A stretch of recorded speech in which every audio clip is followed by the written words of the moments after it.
Everyone, welcome back to my new blog. అందరూ ఎలా ఉన్నారు? మేము కూడా బాగున్నామండి. సో మీరందరూ కూడా బాగున్నారైతే మనస్ఫూర్తిగా కోరుకుంటున్నాను. అండ్ ఇదిగోండి లక్కీ తల్లి కూడా బాగుంది. లక్కీ ఇక్కడ చూడు, హాయ్. లక్కీ టీవీ చూస్తుంది. అండ్ ఇంకపోతే వీడియోకి ఒక లైక్ చేయండి. అండ్ కొత్తగా చూస్తున్న ప్లీజ్ సబ్స్క్రైబ్ చేసుకొని సపోర్ట్ చేయండి. అండ్ ఇవాళ వీడియో వచ్చేసి సో ఏం లేదండి, నేనేం నెగిటివ్ కాదు. సో అందరికీ పాజిటివ్, కొంతమందికైనా యూజ్ అవుతుందని చెప్పేసి ఈ వీడియో అన్నమాట.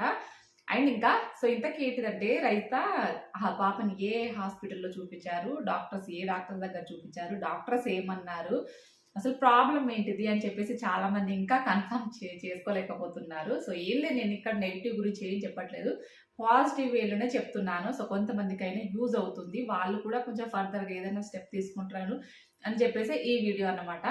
అండ్ ఇకపోతే చాలా మందికి నేను ఆల్రెడీ బ్యాక్ వీడియోస్ కూడా చెప్పాను, పాపకి ఈ ఆటిజం ప్రాబ్లం ఉందని చెప్పేసి ఎప్పుడు ఐడెంటిఫై చేశారని చెప్పేసి అన్నారు కదా. మేము 2011లోనే ఐడెంటిఫై చేశాము. ఆల్మోస్ట్ పాపకి 1.5 year ఉన్నప్పుడు అన్నమాట. 1.5 2 years మధ్యలో ఐడెంటిఫై చేశాము.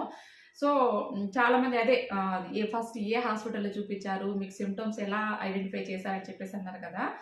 యాక్చువల్గా అయితే నార్మల్ పిల్లలకి ఈ పిల్లలకి మనం కొంచెం చూస్తూ ఉంటే బిహేవియర్లో కొంచెం ప్రాబ్లమ్స్ త్వరగానే ఐడెంటిఫై చేయాలి. ఫ్రెండ్స్ యాక్చువల్గా అయితే మేము లక్కీకి 2010లో పుట్టింది కదా లక్కీ. సో 2011 తర్వాత 1 to 2 years మధ్యలోనే మేము సిమ్టమ్స్ అయితే ఐడెంటిఫై చేసినాం. సో నేను ఎట్లా చేసిన అంటే చెప్పాను కదా, సో నార్మల్ కిడ్స్కి కొంచెం బిహేవియర్ ఇష్యూస్ వల్ల అయితే తెలుసుకోవచ్చు. అండ్ మేమైతే ఫస్ట్ కామర్లో చూపించుకున్నాము. సో చూపించుకున్న తర్వాత మాకు డాక్టర్ సలహా తీసుకున్నాం అనమాట, ఈ ప్రాబ్లం ఉంది, ఎక్కడికి వెళ్తే బాగుంటుంది అని చెప్తే ఇంకా అందరికి తెలిసిందే. సో ఏ డాక్టర్ అయినా కానీ ఫస్ట్ చెప్పే పేరు వచ్చేసి శ్రీకారు ఉప్కారు. కామన్గా ఇప్పుడు అంటే చాలా బోల్డ్ అయినా నేను కానీ ఒక 10-15 years బ్యాక్ అయితే ఏదైనా కానీ ఫస్ట్ ఇట్లా ప్రాబ్లం ఉందని చెప్తే మెయిన్ అయితే హాస్పిటల్ నేమ్ పేరు వచ్చేసి స్వీకార్ ఉపకార్ అని చెప్తారు. సో స్వీకార్ ఉపకార్ మేము ఫస్ట్ వెళ్ళింది అయితే స్వీకార్ ఉపకారే. లక్కీని ఈ ప్రాబ్లం ఉందని ఐడెంటిఫై చేసిన తర్వాత స్వీకార్ ఉపకార్కి అయితే ఫస్ట్ వెళ్తాం. చాలా మంది అక్కడికే వెళ్తారు. ఇంకా అక్కడికి వెళ్ళిన తర్వాత డాక్టర్ ఏమన్నారంటే సో ఇలా మైల్డ్ ఆటిజం ఉంది, సిపి ప్రాబ్లం ఉంది అని చెప్పేసి ఇంకా అన్ని పాప బిహేవియర్ ఎట్లుంది ఏంటి అని చెప్పేసి బోల్డ్ అంతా లిస్ట్ అంతా రాసుకొని సో పాపకైతే ఫిజియోథెరపీ స్పీచ్ థెరపీ చేయాలమ్మా, ఇక్కడ మా దగ్గర కూడా ఉంది, జాయిన్ చేయండి అని చెప్పేసి అన్నారు. ఇంకా అప్పటికి మాకు పాపకి అంటే థెరపీ స్టార్ట్ చేసే వరకు 2.5 year అయితే వచ్చింది. 2.5 yearకి అప్పటికి నాకు ధీరజ్ అన్నమాట. ధీరజ్ బాబు 3-4 months ఉన్నాడు ధీరజు. ఇంకేం చేస్తాం, ఇంకా ఈ ప్రాబ్లం ఉందని చెప్పేసి ఇంకా మేమైతే హైదరాబాద్ షిఫ్ట్ అయిపోయాము. ఇంకా ఇక్కడ రెంట్ కట్టుకోవాలి, హైదరాబాద్లో రెంట్ కట్టుకోవాలి. మేమైతే ఈసీఏలో రెంట్కి తీసుకున్నాం అనమాట. ఇంకా మా వారి పాపం అక్కడ ఇక్కడ పనులు చేసుకుంటూ తను అప్ అండ్ డౌన్ చేయడం కొన్ని రోజులు నాకు అలవాటు అయ్యే వరకు ఇంకా నేను ధీరజ్ని తీసుకునే వెళ్ళాను. కొన్ని రోజులు ధీరజ్ని తీసుకొని లక్కీకి థెరపీస్ చేయించాను. ఆ థెరపీస్ ఎట్లా అంటే మళ్ళీ మనం పేరెంట్స్ దగ్గర ఉండాలి అక్కడ. మళ్ళీ హాఫ్ డేనే, అది కూడా హాఫ్ డే థెరపీసే ఉంటాయి. మార్నింగ్ 11-10 o'clock నుంచి హాఫ్ డే లంచ్ తినిపించి వాళ్ళ చేతిలో లంచ్ అయిపోయిన తర్వాత నెక్స్ట్ అయితే ఇంకా మనతో పాటు ఇంటికి పంపిస్తారు. ఇంకా లోపలికి మనకు అలో చేయరు అనుకోండి. కొన్ని రోజులు వాళ్ళకి పిల్లలు అలవాటు అయ్యేదాకా మనల్ని లోపలికి అలో చేస్తారు. దాని తర్వాత అయితే అలో చేయరు. అలా మొత్తానికి ఒక 2 years చేయించాము అక్కడ. సో అక్కడికి ఇక్కడికి కామారెడ్డికి హైదరాబాద్కు తిరుగుతూ మొత్తానికి 2 years కంప్లీట్ చేశాము. ఇంకా నాకు కొన్ని రోజులు ఇబ్బంది అవుతుందని చెప్పేసి మా అమ్మని కూడా పిలిపించుకున్నాను నేను అక్కడ. సో అలా కొన్ని రోజులు ఇంకా థెరపీ చూపించినాక ఏమన్నా రిజల్ట్ ఉందా అంటే నాకైతే నిజంగా ఏమీ అసలు పాజిటివ్ రిజల్టే అనిపించలేదు. పాప ఎలా ఉందో యాజ్ ఇట్ ఈస్గా అలాగే ఉంది. అసలు కొత్తగా ఏది నేర్చుకుంది లేదు. కొన్ని రోజులు స్పూన్తో పట్టించుకొని తినడం ఇలా చేస్తే కొంచెం తిన్నది, కానీ ఇంకా తర్వాత అసలు అది కూడా ఏజ్ గ్రోత్ అయిన కొద్దీ అది కూడా మర్చిపోయింది. ఇంకా దాని తర్వాత యాక్చువల్గా స్పీకర్లో చూపించుకుంటూనే బోయినపల్లిలో ఎన్ఐఎంహెచ్ ఉంటుంది కదా, ఎన్ఐఎంహెచ్లో చూపించాము. ఇంకా అక్కడ హాఫ్ డే ఇక్కడ హాఫ్ డే అలా కొంచెం టైం అంతా అడ్జస్ట్ చేసుకుంటూ ఇంకా అప్పుడు ధీరజ్ చిన్న బాబే, ఇంకా వాడిని తీసుకొని ఇవన్నీ చేసాము. ఆ రోజులు ఎలా గడిచాయో కూడా నాకు నిజంగా గుర్తుకులేదు, కానీ చాలా చేసాము లక్కీ కోసము. ఇంకా ఊరిని వదిలిపెట్టి వెళ్ళాలి అంటే ఇక్కడ పనులు, మనకు హైదరాబాద్లో వేరే ఇన్కమ్ వచ్చే సోర్సెస్ ఏవి లేవు అని చెప్పేసి ఇంకా చాలా కష్టపడ్డాము. ఫైనల్గా ఏదైనా రిజల్ట్ ఉంటుందా అనుకుంటే అది కూడా ఇంకా లేదు. సో అలాగా ఎన్ఐఎంహెచ్లో చూపించాము. ఎన్ఐఎంహెచ్ తర్వాత నేను ఇంకా ఇక్కడ అది స్వీకార్లో ఎలాంటి రిజల్ట్ లేదని చెప్తే తర్వాత బోయిన్పల్లిలో డైమండ్ పాయింట్ దగ్గర ఒక సెంటర్ ఉంటుంది. అక్కడ కూడా ఫిజియోథెరపీ స్పీచ్ థెరపీ స్కూల్లో జాయిన్ చేసామన్నమాట లక్కీని. ఇంకా థెరపీ సెంటర్ అంటే వాళ్ళకు స్పెషల్ కిడ్స్కి స్కూల్సే అవి. సో ఆ స్కూల్లో జాయిన్ చేసాము. అక్కడ 1 year అలా మొత్తానికి ఇంకా అక్కడ 1 ఇయర్ జాయిన్ చేసిన తర్వాత అక్కడన్నా ఏమన్నా పాజిటివ్ రిజల్ట్ ఉందా అంటే అక్కడ లేదన్నమాట. ఇంకా సర్లే ఇంకేం చేస్తాం. కాకపోతే ఫిజియోథెరపీ చేపించినాక లక్కీ కొంచెం నడిచింది. అక్కడ బట్ బిహేవియర్‌లో ఏది చేంజెస్ రాలేదు. స్పీచ్‌లో ఏ చేంజెస్ రాలేదు. ఓన్లీ ఫిజియోథెరపీ కొంచెం నడవడం అయితే కొంచెం పర్వాలేదనిపించింది. ఇంకా దాని తర్వాత ఇంక ఇవన్నీ కంటిన్యూగా చేసుకుంటూనే హాస్పిటల్‌లో చూపించినయి చెప్తున్నాను. సికింద్రాబాద్ రెయిన్బోలో చూపించాము. ఇంకా నెక్స్ట్ పంజాగుట్ట రెయిన్బోలో చూపించాము. సో, ఇంకా డాక్టర్ ఫేమస్ లోకేష్ లింగప్ప గారు ఉన్నారు కదా! ఇంకా తన దగ్గర చూపించాను. ఇంకా ఎన్ని డాక్టర్లు అని చెప్తాను చెప్పండి. ఒకటా రెండా ఎన్ని గుర్తుంటాయి? ఒకళ్ళైతే గుర్తుంటారు చెప్పండి. ఇంతమంది డాక్టర్స్ ఉన్నాయి. ఎవరి దగ్గర అని చెప్పి లేడీ డాక్టర్లు చాలామంది సికింద్రాబాద్ ఇది రెయిన్బోలో లేడీ డాక్టర్ దగ్గర చూపించాము. ఒకటేంది పోయినప్పుడల్లా ఇంకా వేరే వేరే డాక్టర్ చేంజెస్ అవుతూనే ఉంటారు. చూపిస్తూనే ఉన్నాం. కిమ్స్‌లో చూపించాము. ఏదో మోహన్ దాస్ డాక్టర్ తన దగ్గర చూపించాము. ఒక lady neuro specialist lady doctor ఉన్నారు చూసారా? ఏదో సత్యవతో ఏదో సమ్ పేరు నాకు కూడా అంత గుర్తుకు లేదు. సీత ఏదో సమ్ పేరు ఆమె దగ్గర చూపించాము. ఇంకా చెప్పాలంటే ఇంకా ఏవో కొన్ని గుర్తుకే లేవు నిజంగా అయితే. అండ్ ఫైనల్‌గా మా కామారెడ్డి డాక్టర్ ఒకరు ఉన్నారు. ఇక్కడ దిల్సుఖ్ నగర్‌లో చూస్తారు. పారమిత హాస్పిటల్‌లో మురికి శ్రీనివాస్ అని చెప్పేసి ద ఫేమస్ చిల్డ్రన్ స్పెషలిస్ట్ అన్నమాట. తన దగ్గర కూడా చూపించాము. ఇంకా ఫైనల్‌గా ఇంకా మంచి ఫేమస్ డాక్టర్ ఎవరెవరు ఉన్నారని చెప్పేసి అందరి దగ్గర తిరిగాము.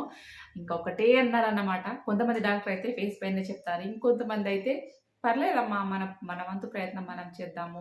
ఏమైతే ఏముంది. సో, చూద్దాం మానవ ప్రయత్నాలు అని చెప్పేసి అన్నవాళ్ళు ఉన్నారు. కొంతమంది డాక్టర్స్ మీరు ఎన్ని చోట్ల తిప్పినా నో యూజ్ అని చెప్పిన వాళ్ళు ఉన్నారు. ఇంకా మురికి శ్రీనివాస్ డాక్టర్ గారు ఒక్కటే అన్నారు. పాప మీద డిపెండ్ అవ్వకండి. పాపని చూసుకుంటూ మీ లైఫ్‌ని మీరు హ్యాపీగా లీడ్ చేయాలి. ఇంకా అక్కడితోని స్టాప్ అవ్వద్దు.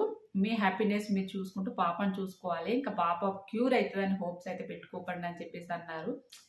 సో, కొంత అట్లా చెప్తారు. ఎందుకంటే వాళ్ళకి తెలుసు ఆ స్ట్రగుల్స్ ఎలా ఉంటాయి. పిల్లల్ని తీసుకొని అక్కడ బాగైతారేమో, ఇక్కడ బాగైతేనేమో, ఆ హాస్పిటల్, ఈ హాస్పిటల్ పరిగెడుతూనే ఉంటారు కదా! ఇంకా ఇవన్నీ కంటిన్యూగా చేసుకుంటూ హోమియోపతి కూడా వాడాం మేము లక్కీకి. ఆయుర్వేదిక్ అయితే పెద్దగా ఏం వాడలేదండి లక్కీకి. ఆయుర్వేదిక్ ఏం వాడలేదు. బట్ హోమియోపతి వాడాము. హోమియోపతి వల్ల ఏమైనా రిజల్ట్ ఉందా అంటే అది కూడా లేదు. బట్ ఫైనల్‌గా ఇంకా చెప్పాను కదా! ఇక రెగ్యులర్ ఒకే డాక్టర్ ఆనంద్ ప్రసాద్ అదే స్పీకర్, హుక్కర్ ఆనంద్ ఆయన పేరేమో అనంత్ సమ్ డాక్టర్ పేరు కూడా మర్చిపోయాను నేను. అన్ని బాగా ఈమెయిల్ లొల్లిలో పడి డాక్టర్స్ నేమ్స్ కూడా మర్చిపోయాను. వాళ్ళ అల్లుడే స్పీకర్ హుక్కర్ డాక్టర్ వల్ల అల్లుడే ఈ డాక్టర్ అన్నమాట ఆనంద్ ప్రసాద్. అది కూడా చెప్తాను వినండి ఆగండి. సో, మళ్ళీ అడిగే వాళ్ళు కూడా అక్క ఇంత సోది చెప్తున్నావు ఫైనల్‌గా క్యూర్ అవుతదా లేదా మాకు ఇదంతా ఎందుకని అనే వాళ్ళు కూడా ఉంటారు. చెప్తేనే కదండి ఏదైనా అర్థమవుతుంది. బట్ ఎనీవేస్ ఫైనల్‌గా చెప్పింది ఒకటే. ఏముండదు ఏ డాక్టర్ అయినా చెప్పేది ఒకటి. మన వంతు ప్రయత్నం మనం చేద్దామమ్మా. ఏమో ఇంకా తర్వాత మిరాకిల్ ఏదైనా లైఫ్‌లో ఏదైనా మిరాకిల్ జరిగి ఏదైనా జరగచ్చు చెప్పలేం. సో, మానవ ప్రయత్నాలు చేస్తూ ఉండడంలో తప్పు లేదు కదా! సో, అలాగే ఇప్పుడు నాకు ఈ వీడియో పెట్టిన తర్వాత కూడా చాలామంది అంటారు. అక్క అక్కడికి తీసుకెళ్ళండి, అక్క ఇక్కడికి తీసుకెళ్ళండి, ఆ డాక్టర్, ఈ డాక్టర్. ఏ డాక్టర్ అయినా నాకు తెలిసి ఏదన్నా కానీ ప్రయత్నాలు అంతే తప్పితే క్యూర్ అవుతుందని ఎవరు అనలేరు, అనరు కూడా. ఎందుకంటే వాళ్ళకి తెలుసు. యాజ్ ఎ పేరెంట్‌గా మాకు తెలుసు. బట్ ఎనీవేస్ ఇప్పుడు చూపిస్తున్న డాక్టర్ దగ్గర మరి అక్క ఎలా ఉంది? అంతా బాగానే ఉంది. కానీ ఇప్పుడు ప్రెజెంట్ చూపిస్తున్న డాక్టర్ దగ్గర ఎలా ఉంది? లక్కీకి ఏమైనా ఇంప్రూవ్‌మెంట్ అయిందా? అప్పటికి ఇప్పటికి బిహేవియర్‌లో ఏమైనా చేంజెస్ వచ్చినాయా? డాక్టర్ పాప బాగైతది అని చెప్పి నన్ను అడిగేవాళ్ళు కూడా ఉన్నారు. ఒక్కటండి ఏ డాక్టర్ కూడా బాగైతదని నేను చెప్పనని అని. బట్ ఎనీవేస్ ఎందుకంటే ఇప్పుడు ఈ కొన్ని హెల్త్ ఇష్యూస్ ఉన్నాయైతే కంట్రోల్‌గా ఉంటున్నాయి అంతే. మొత్తం కంపల్సరీ కంప్లీట్‌గా తగ్గిపోయిందని నేను అనట్లేదు. డాక్టర్ కూడా అన్నారు. ఎందుకంటే ఉన్న ఇష్యూస్ కంట్రోల్‌లో ఉంటాయి అంతే. ఇప్పుడు పాపకి హైపర్ తగ్గడానికన్నా కానీ గోల గోల ఒకప్పటికి ఇప్పటికి ఎన్ని చేంజెస్ ఉన్నాయి. బట్ అంటే బ్రెయిన్ డెవలప్‌మెంట్ కొన్ని మెడిసిన్స్ కానీ మెయిన్ పిల్లలకంటే మనం ఎట్లున్నా హ్యాపీ. బట్ హైపర్ అనేది ఉంటది చూసారా? హైపర్ మీన్స్ పిల్లలు అన్నీ ఎత్తేయడం, గోల గోల చేయడం, అరవడము, మనశ్శాంతి, కూర్చున్న దగ్గర కూర్చోకపోవడము, అదే తెస్తే పలుకుతుందని వాళ్ళకి తెలియదు. అట్లాంటివి మా ఇంట్లో చాలా డ్యామేజెస్ అయినాయి. సో, ఈ టీవీ పెట్టడానికి రీజన్ అదే అన్నమాట. ఎందుకంటే పాపకు ఆల్రెడీ మేము ఎల్ఈడి టీవీ యూజ్ చేసాము. ఎన్నోసార్లు ఎత్తేసింది, డ్యామేజ్ అయిపోయింది, టీవీలు కలిగిపోయినాయి. దానివల్ల ఫైనల్‌గా ఈ టీవీ పెట్టడానికి మెయిన్ రీజన్ అది యాక్చువల్‌గా. సో, అలాగా అన్నీ ఏది పడితే అది ఎత్తేయడము. సో, ఇంట్లో కిచెన్‌లోకి అన్నీ వెళ్ళి సర్దేయడము, పడేయడము. ఎన్ని దారుణాలో అవన్నీ చాలా చూసేసాము. అట్‌లీస్ట్ ఇప్పుడు ఇలా కూర్చున్నా కానీ నాకు హ్యాపీగా ఉంది. ఎందుకంటే నాకు మనశ్శాంతి ఉంది. ఇంకా ఆమెకు కూడా కొంచెం పీస్‌ఫుల్‌గా ఉంది. హైపర్ మొత్తం మెంటల్ టార్చర్ అన్నమాట. నిజంగా ఒకటి 2 సార్లుగా చాలా సార్లు డాక్టర్ దగ్గర ఏడ్చాను నేను. ఏం చేస్తాను చెప్పండి?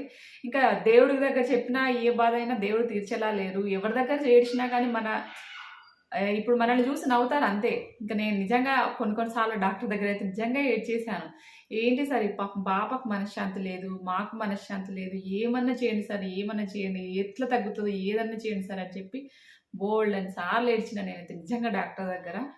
ఫైనల్‌గా నేను చెప్పేది ఒకటే, ఇలా ఉన్నా హ్యాపీగా ఉన్నాం. మాకేం ప్రాబ్లమ్ లేదు. ఎన్ని సంవత్సరాలైనా నాకు స్తోమత, నేను కొన్ని రోజులు నేను స్ట్రాంగ్ ఉన్నన్ని రోజులు చూసుకోగలుగుతాను. దాని తర్వాత దేవుడు ఏదో ఒకటి చూద్దాడు. దాని గురించి ఇప్పుడు ఆలోచన కాదు. నాకు ఒకటే ఇప్పుడు, ఇలా ఉన్నా నేను హ్యాపీగా ఉన్నా, పాప హ్యాపీగా ఉంది. లేకపోతే తను ఇరిటేషన్ తన వల్ల నేను పాపకి ఏమైపోతుందా అని చెప్పేసి మాకు టెన్షను. ఇదంతా ఇప్పుడైతే కొంచెం తగ్గింది. ఇప్పుడైనా కానీ పాప అది ఇది పట్టుకొని నడుస్తా ఉంటే హ్యాపీ. ఎందుకంటే ఏది ఎత్తేయట్లేదు కదా, అట్లీస్ట్ లేచి నిల్చొని నడుస్తుంది. దానివల్ల హ్యాపీ. బట్ ఇరిటేషన్ అయ్యి హైపర్ అయిపోతేనే అదొక టార్చర్ అన్నమాట. చాలా సంఘటనలు ఉన్నాయి అలా అయిపోయి. దానివల్ల నేను ఏడ్చిన సంఘటనలు ఎన్నో ఉన్నాయి. బట్ అవన్నీ చెప్పుకోలేం కదా. సో బట్ ఎనీవేస్ ఇప్పటికైతే ఇలా హ్యాపీగా ఉంది. చాలామంది అడుగుతున్నారు కదా, డాక్టర్ నంబర్ ఇవ్వండి అక్క అని చెప్పేసి. ఒకటి నేను చెప్తున్నాను, ఎప్పటికైనా చెప్తాను, ఈ డాక్టర్తో మళ్ళీ క్యూర్ అవుతుంది నేను అనట్లేదు. కాకపోతే ఉన్నవన్నీ కూడా కంట్రోల్లో ఉన్నాయని చెప్తున్నాను అంతే.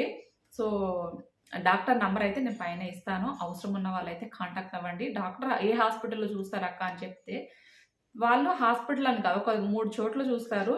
అదే అంటే వాళ్ళు సపరేట్గా క్లీనింగ్ పెట్టుకున్నారన్నమాట. అక్కడక్కడ కొన్ని ఇట్లా సెంటర్స్ ఉంటాయి కదా, అలా పెట్టుకున్నారన్నమాట. వాటి నంబరే నేను ఇస్తాను. హాస్పిటల్ అంటూ పెద్ద హాస్పిటల్లో చూడరు. సో నేను చెప్తున్నా, ఆ నంబర్ ఇస్తున్నా. ఆ నంబర్కి అయితే కాంటాక్ట్ చేసి మీరు ఒక్కవేళ, ఇదేమో ప్రమోషన్ కాదు, దిక్కుమాలింది ఏంది కాదు, కొంతమందికి అయినా యూజ్ అవుతుందని చెప్పేసి మేమైతే కొంచెం హ్యాపీగా ఉన్నాము. ఇలా ఉన్నా హ్యాపీగా ఉన్నాము. ఇంతకంటే హైపర్ అయ్యే పిల్లలు ఎవరైనా ఉంటే వెళ్ళండి అని చెప్తున్నా తప్పితే ఇంకా అంతకు మించి నేను, మీ ఇష్టం ఉంటే వెళ్ళండి, లేకపోతే లేదు. మాకు తెలిసింది కొంతమందికైనా యూజ్ అవుతుంది అని చెప్పేసి ఈ వీడియో అన్నమాట. అండ్ ఇంకా చాలామందికి ఇంకా డౌట్స్ ఉన్న ఇంకోటి ఏంటంటే, అక్క లక్కీకి ఇలా ఈ ప్రాబ్లం అయింది కదా, సెకండ్ బేబీ విషయంలో మీరు ఎలాంటి స్టెప్స్ తీసుకున్నారు, ఎలా జాగ్రత్త తీసుకున్నారు అని చెప్పేసి చాలామందికి ఆ డౌట్ ఉంది. నేను నెక్స్ట్ సెకండ్ బేబీ విషయంలో మేము ఏమేమి జాగ్రత్తలు తీసుకున్నాము, ఎక్కడెక్కడ ఏ హాస్పిటల్ చూపించుకున్నాము అనేది మొత్తం డీటెయిల్గా నెక్స్ట్ వీడియోలో ఎక్స్ప్లెయిన్ చేస్తాను. ఎందుకంటే ఈ వీడియోలో కూడా ఎక్స్ప్లెయిన్ చేయొచ్చు, కానీ ఎందుకంటే వీడియో లెంతీ అవుతుంది. ఇప్పటికే చాలామందికి బోర్ కొట్టి ఉంటుంది కదా. సో అదన్నమాట. అండ్ మీ అందరికీ అర్థమైందని అనుకుంటున్నాను. ఇంకేమన్నా డౌట్స్ ఉండి ఇంకేమన్నా అడగాలి అనుకుంటే తప్పకుండా కామెంట్ సెక్షన్లో నాకు కామెంట్ పెట్టండి. ఎందుకంటే ప్రతిదీ యాజ్ ఎ పేరెంట్గా పిల్లల బాధ ఎలా ఉంటుందో మాకు తెలుసు కదా. సో అందుకనే అంటున్నాను. సో చాలామంది, నేను ఒక వీడియో వైరల్ అయిన చూశాను లక్కీది. అదే లక్కీకి సిమ్టమ్స్ ఎప్పుడు ఐడెంటిఫై చేసాము, డాక్టర్స్ వల్ల ఇలా ప్రాబ్లం అయిందంటే, నేను ఒకటే అంటాను, డాక్టర్స్ వల్ల ప్రాబ్లం అయిందంటే నాకు పాపకి ఆల్రెడీ సిపి ప్రాబ్లం ఉంది. సిపి ప్రాబ్లం ఉంటే ఆల్రెడీ స్కానింగ్లో ఐడెంటిఫై అవుతుంది అది. ఎందుకో కానీ ఇంకా నాకు పర్లేదు, ఎవరి ఇష్టం వాళ్ళది. ఇప్పుడు ఎవరి పైన మనం నింద వేయడానికి లేదు. అది ఎలాగో జరిగిపోయింది. ఫాస్ట్ జరగాల్సిన నష్టం ఇప్పుడు ఎవరు కూర్చలేరు అది. బట్ ఎనీవేస్ నేను అనేది ఒకటే, ఇప్పటికైనా నెక్స్ట్ ఇలాంటి ప్రాబ్లమ్స్ రాకుండా కొంచెం నెగిటివ్ కాకుండా కొంచెం పాజిటివ్గా ఆలోచించి వాళ్ళ వంతు ప్రయత్నాలు, డబ్బు ఏముందండి, ఇవాళ ఉంటుంది పోతుంది. తుమ్మ వచ్చిందా నీకు? సో అందుకని అంటున్నాను, ఎవరిష్టం వాళ్ళది. ఎవరు నెగిటివ్ ఆలోచించినా ఏది చేసినా మనకు అనవసరం అన్నమాట. సో ఇది ఫైనల్గా నేను చెప్పేది ఇదొకటే. అండ్ మీకు చాలామంది యూజ్ కాకపోయినా మీకు చుట్టుపక్కల ఎవరైనా ఉంటే షేర్ చేయండి. ఎందుకంటే వాళ్ళ కష్టం ఏంటిదో చూస్తూ ఉంటారు కాబట్టి అలాగన్నమాట. ఐ హోప్ మీ అందరికీ ఈ వీడియో నచ్చిందని అనుకుంటున్నాను. వీడియో నచ్చితే ఒక లైక్ చేయండి. ఇంకేమైనా డౌట్స్ ఉంటే కింద కామెంట్ సెక్షన్లో కామెంట్ చేయండి. ఓకేనా? బాయ్. లక్కీ తల్లి బాయ్ చెప్తా. లక్కీ తల్లి bye bye bye bye bye bye bye. ఇక్కడ ఇయ్యో లెక్కమ్మ, ఇక్కడ లక్కీ తల్లి బాయ్. హ్యాపీ మొత్తానికైతే ఇలా హ్యాపీగా ఉన్నాం. ఓకేనా? బాయ్. ఓకేనా? ఓకేనా?